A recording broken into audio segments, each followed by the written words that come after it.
Guys, सबसे पहले मैं आपको अपने बैचेस के बारे में बताना चाहूँगी। तो हमारे 3 बैचेस जो हैं वो 29 ऑफ दिसंबर से स्टार्ट हो रहे हैं। ये बैचेस बहुत ही ज़्यादा इम्पॉर्टेंट बैचेस हैं गाइस। 2020 एग्ज़ाम के लिए अगर आप प्रिपेयर कर रहे हो, चाहे आप सीजीएल, सीएचएसएल, चाहे आप आईबी एग्ज़ाम के लिए प्रिपेयर कर रहे हो, तो हमारे यहाँ पर तीनों के तीनों कोर्सेज़ के लिए बैचेस आ रहे हैं। और ये बैचेस प्लीज़ डेट को याद रखिए, 29 ऑफ दिसंबर से स्टार्ट हो रहे हैं, ताकि आपको जो है एक अच्छी सी प्रिपरेशन लेवल जो है वो मिल सके जब तक आपका एग्ज़ाम जो है आए। तो इसमें टॉप एजुकेटर्स आपको पढ़ाएंगे। मैं आपको 29 ऑफ दिसंबर से ज्योग्राफी जो है वो पढ़ाने वाली हूँ इसी बैच में। और वीकली क्विजेज़ होंगी, डेडिकेटेड आपको डाउट क्लियरिंग सेशंस मिलेंगे, पीडीएफ मटेरियल भी आपको साथ में प्रोवाइड किया जाएगा in both languages, Hindi and English. ये जो बैच है ब्रह्मास्त्र बैच, ये आपके सीईटी के लिए काफ़ी इंपॉर्टेंट है। इसकी टोटल 3 सीरीज़ अभी तक आ चुकी हैं, ये अब चौथी सीरीज़ है। तो मैं चाहूँगी कि आप अभी से ले लीजिए, ताकि आपको बाद में इसका अफसोस ना हो कि यार ये भी बैच जो है मेरा दोबारा से निकल गया। अगेन इसमें टॉप एजुकेटर्स हैं, साथ ही साथ आपके लिए वाईफाई स्टडी की सफलता बैच भी लाया जा रहा है, जिसमें हिंदी मीडियम वालों के ऊपर काफ़ी ज़्यादा जो है फोकस किया जाएगा। एंड साथ ही साथ ये 29 ऑफ दिसंबर से ये स्टार्ट हो रहा है। तो ये 3 बैचेस हैं बच्चा जो आपके स्टार्ट हो रहे हैं। आपको इनकी फ़ायदा क्या है लेने का? टॉप एजुकेटर्स, आपको 50+ टॉप एजुकेटर्स जो है एसएससी कैटेगरी में मिलेंगे। आप चॉइस कर सकते हैं कि आपको कौन सा बैच लेना है। आपको हर एक बैच के लिए कोई एक्स्ट्रा अमाउंट ऑफ मनी जो है वो नहीं देनी पड़ेगी। फुल कवरेज होगा, पीडीएफ मटेरियल आपको दिया जाएगा, डेडिकेटेड डाउट क्लियरिंग सेशंस भी रखे जाते हैं, और अब तो हमने टेस्ट सीरीज़ भी इंक्लूड कर दी है, राइट। साथ ही साथ अब क्वेश्चन ये आता है कि मैम इसका प्राइस क्या है, कितना हमको प्राइस देना है। तो देखो बच्चा, 1 मंथ, 3 मंथ, 6 मंथ, 12 मंथ और 24 मंथ्स, ये 3 पैकेजेस हमारे यहाँ पर अवेलेबल हैं। ओके, और अगर आप इंटरेस्टेड हो तो आप कम से कम 1 साल का तो ज़रूर लें, क्योंकि 1 साल तक प्रिपरेशन लेवल आपका चलता है, ठीक है। अगर चाहते हो तो 22 ईयर्स का भी ले सकते हो। एक बात और, 31 ऑफ दिसंबर से हमारे प्राइसेस जो हैं वो हाइक हो रहे हैं, तो आपको ये जल्दी से जल्दी लेना है, राइट। तो ऐसा ना हो कि यार ये प्राइसेस जो हैं अभी आपको 6000 दिख रहे हैं, कल को जाके आपको 8000 और 9000 देखने को मिल जाए, तो 2000 का फ़र्क बहुत ज़्यादा होता है। अब क्वेश्चन ये आता है कि मैम क्या कोई डिस्काउंट है इतने सारे प्राइसेस के ऊपर? जी बिल्कुल है, 10% का डिस्काउंट आपको दिया जा रहा है। आपको जस्ट यहाँ पर कोड यूज़ करना है, Yashika YT, YASHIKA, Yashika YT। ये डिस्काउंट कोड आप यूज़ करें, आपके जो प्राइसेस हैं वो 10% डिस्काउंट पे आ जाएंगे। जैसे ये देखो 6000 का था, ये 5400 का आ गया। 2 साल का आपका 7200 का है, वो आपका 6480 रुपीज़ पे आ जाएगा, राइट। तो चलिए क्रैक करते हैं। 29 of December is a very important date. 3 नए बैचेस जो हैं हमारे आ रहे हैं। Hi everyone, so next video हम स्टार्ट करने वाले हैं आपके इंडियन पॉलिटी, जो कि हम जुडिशरी का आपका चैप्टर जो है कर रहे हैं। ये पार्ट नंबर आपका गाइस 4th है, राइट, जिसमें मैं आपको आगे करवाने वाली हूँ। I think part number 5th है, सो मैं फॉरगेट कर गई कि 4th है कि 5th है, राइट। तो चलिए स्टार्ट करते हैं। पहला क्वेश्चन आपके सामने आता है, where the high courts in India first set up. पहली बार जो हाई कोर्ट है ये कहाँ पर सेटअप हुए थे? तो ये क्वेश्चंस आते ही आते हैं, जैसे एक हाई कोर्ट के बारे में आ जाता है, कभी सुप्रीम कोर्ट के बारे में भी आ जाता है। तो जो सुप्रीम कोर्ट थी पहली, वो आपकी कलकत्ता में इस्टेब्लिश हुई थी 1774 में।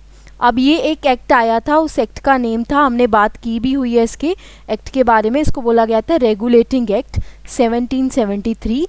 ये पहला एक्ट था, और इस एक्ट के दौरान जो है सुप्रीम कोर्ट को इस्टेब्लिश किया गया था। अब यहाँ पर हाई कोर्ट्स के बारे में पूछा गया है, तो there is a Madras high court, Bombay high court और कलकत्ता हाई कोर्ट। ये 3 हाई कोर्ट्स थी जो पहले सेटअप हुई, बॉम्बे, मद्रास एंड कलकत्ता। अगर सपोज करो आपको एग्जामिनर एक क्वेश्चन और पूछ सकता है कि सबसे ओल्डेस्ट हाई कोर्ट कौन सी है, ठीक है। अगर क्वेश्चन ऐसे आता है कि ओल्डेस्ट हाई कोर्ट आपकी इन इंडिया में कौन सी होगी, तो वो आपकी कलकत्ता हाई कोर्ट होगी। कलकत्ता हाई कोर्ट को ओल्डेस्ट हाई कोर्ट माना गया। ये सबसे पहले इस्टेब्लिश हुई 1862 में। किस एक्ट के दौरान इसको इस्टेब्लिश किया गया?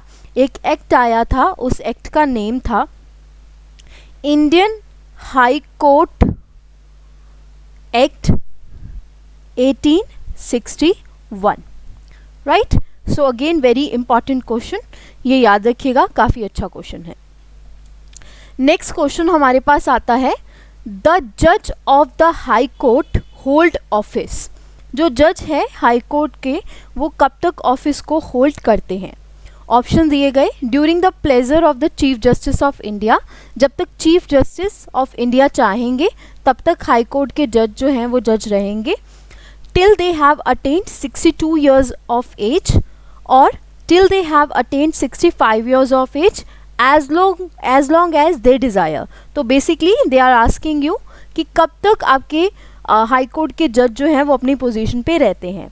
तो according to the constitution of India, ये आपकी पहले जो एज थी वो आपकी जो है 60 होती थी, ठीक है, 60 रखी गई थी कि 60 ईयर्स तक जो थे वो आपके हाई कोर्ट के जज रह सकते थे। बट हुआ क्या कि 1963 में आपकी 15th अमेंडमेंट जो है होती है कॉन्स्टिट्यूशन में, उस अमेंडमेंट के तहत इस एज को बढ़ाकर 62 कर दिया गया। तो यहाँ पर हो सकता है एग्जामिनर आपको ये भी क्वेश्चन आस्क कर ले, कोई बड़ी बात नहीं है, कि कौन सी अमेंडमेंट के तहत जो है आपकी जजेस के जो हाई कोर्ट की एज है उसको बढ़ा दिया गया। तो यहाँ पर जो राइट आंसर आता है वो आता है 62 years. B will be the correct answer. काफ़ी अच्छा क्वेश्चन था ये। आगे बढ़ते हैं। नेक्स्ट क्वेश्चन हमारे पास आता है, article number 231 of the Indian constitution, article number 231 of the Indian constitution ये डील करता है आपका establishment of a common high court for 2 और more states, deals with the. आप सभी ने देखा होगा कि 2 से ज़्यादा स्टेट्स की कंबाइंड हाई कोर्ट होती है। ये आपके इंडियन कॉन्स्टिट्यूशन के आर्टिकल नंबर 231 से डील कर रहा है। अब ये किस पर्टिकुलर जो है एरिया में आएगी? State government, directive principle of state policy, union government, या fundamental rights of Indian citizen. तो अगर हम स्टेट्स के बारे में बात कर रहे हैं तो ऑब्वियसली बात है ये स्टेट गवर्नमेंट के अंडर आएगी। तो पार्ट 6 ऑफ द कॉन्स्टिट्यूशन में ये अंडर आता है, subject matter to the state government और मशीनरी। तो जैसे कि आपने देखा है कि जो पंजाब एंड हरियाणा है उसकी सेम हाई कोर्ट है, कॉमन हाई कोर्ट है। तो ये आर्टिकल नंबर 231 के दौरान आती है। तो यहाँ पर राइट आंसर जो आएगा वो आपका आएगा A will be the correct answer. CHSL के पेपर में ये क्वेश्चन पूछा गया है, इजी सा क्वेश्चन था। नेक्स्ट क्वेश्चन हमारे पास आता है, the states which have common high court are. इनमें से कौन सा ऐसे स्टेट्स हैं जिनकी कॉमन हाई कोर्ट है? तो यहाँ पर अगर हम देखेंगे C will be the correct answer, Maharashtra and the Goa. इनकी कॉमन हाई कोर्ट है, जैसे कि पंजाब और हरियाणा की है। तो यहाँ पर C will be the correct answer. आपको कमेंट सेक्शन में बताना है कि यहाँ पर टोटल नंबर ऑफ करेंटली कितने हाई कोर्ट्स हैं इन इंडिया में, ठीक है। मेरे अकॉर्डिंगली अभी 24 है, हो सकता है इसमें 1 या 2 नंबर और बढ़ गया हो। तो आप एक बार इसको ज़रूर चेक कर लीजिएगा कि कितनी टोटल हैं, राइट। आगे बढ़ते हैं। नेक्स्ट क्वेश्चन हमारे पास आता है, द जजेस of a high court are administered oath of office by. जो जजेस होते हैं हाई कोर्ट के, वो किसके आगे ओथ लेते हैं? सबसे पहले आपको ये पता होना चाहिए ऐसा कौन सा आर्टिकल है जो डील करता है जजेस ऑफ हाई कोर्ट के ओथ के कारण, ओथ को। तो ये आर्टिकल नंबर 219 है। ये हमें प्रोवाइड करता है कि जो जजेस होते हैं हाई कोर्ट के किसके आगे ओथ लेते हैं। According to this article, every person जो अपॉइंट किए जाएंगे टू बी जज of a high court has to subscribe to an oath administered by governor of the state, ठीक है। गवर्नर ऑफ द स्टेट के आगे जो है ओथ लेते हैं। तो यहाँ पर D will be the correct answer. अगर क्वेश्चन पूछा जाए कि हाई कोर्ट के जजेस को अपॉइंट कौन करते हैं, तो वो आपके प्रेसिडेंट ऑफ इंडिया करते हैं, बट जो ओथ लेते हैं वो आपके गवर्नर ऑफ द स्टेट के लेते हैं। तो ये आर्टिकल नंबर 219 हमारा डील करता है इंडियन कॉन्स्टिट्यूशन का, राइट। नेक्स्ट क्वेश्चन करते हैं, टू बिकम अ जज of the high court one must be practising advocate of the high court or at least, अगर किसी को हाई कोर्ट का जज बनना है तो उसको कितनी देर तक प्रैक्टिस करनी पड़ेगी एडवोकेसी की। तो ये बेसिकली आपकी क्वालिफिकेशन से रिलेटेड है कि हाई कोर्ट के जज के लिए क्या क्या क्वालिफिकेशन आपको रिक्वायर्ड होती है। सबसे पहले ये आर्टिकल नंबर 217 का बात ये कर रहा है। आर्टिकल नंबर 217 सब पार्ट 2 यानी कि 217 सब पार्ट 2 ये मेंशन करता है आपकी required qualification of the high court. अब इसी आर्टिकल के तहत ये बात की जाती है कि सबसे पहले जिस पर्सन को हाई कोर्ट का जज बनना है उसको सिटीज़न ऑफ इंडिया होना चाहिए और एटलीस्ट 10 इयर्स तक उन्हें जुडिशियल ऑफिस या जुडिशियल ऑफिस में टेरिटरी ऑफ इंडिया यानी कि इंडिया में रहते हुए प्रैक्टिस करनी चाहिए और कहीं ना कहीं उनको एडवोकेसी भी प्रैक्टिस करनी पड़ेगी आपके 10 साल तक। तो या तो वो जुडिशियल ऑफिस में काम करे 10 साल तक या आप कह लो कि वो एडवोकेसी का काम करे 10 साल, दोनों में से एक कंडीशन उनको करनी पड़ेगी। तो यहाँ पर 10 साल तक उनको करना पड़ता है, एटलीस्ट 10 ईयर्स तक। तो यहाँ पर आंसर जो हमारा आएगा वो आपका आएगा सी। ठीक है, सो यहाँ पर आप देख रहे हो कि कितने बढ़िया से ये आपके क्वेश्चंस हैं जो आपसे आपके डिफरेंट एग्जाम्स में एसएससी के पूछे जाते हैं। ऐसे ही क्वेश्चंस आपको बार बार देखने को मिलेंगे। अगला क्वेश्चन हमारे पास आता है, article number 228 of Indian constitution transfer of a certain cases to high courts deals with.